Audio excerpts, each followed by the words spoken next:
各位，又係明哥的時間。咁我睇咗《Interstellar》呢套戲啦，即係《星際啟示錄》，亦都明白咗由第一度空間去到第五度空間其實係啲乜嘢。但係各位有好多人唔明第五度空間係啲乜嘢。我而家就可以講俾大家聽，零度空間就係一點啦。而一度空間咧就係一條線，即係一個變數嘅啫。而二度空間咧就 X、Y 兩條軸就可以組成一個平面，即係有兩個變數。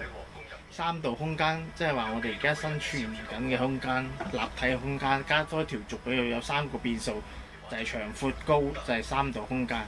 而第四度空間咧，人類已經發現咗第四度空間咧就係時間。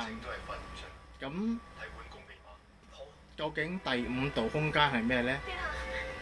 經過我多年嘅研究呢，就得出一個結論。咁第五度空間呢，就係你嘅命運。你一生係受命運支配嘅。命運令到你發達，命運令到你好窮，命運令到你好高事業，命運亦都有權控制你跌落谷底做乞衣。所以第五度空間就係你嘅命運。而能夠掌握到第五度空間嘅生物，當然啦，亦都仲可以掌握到第四號空間嘅時間啦。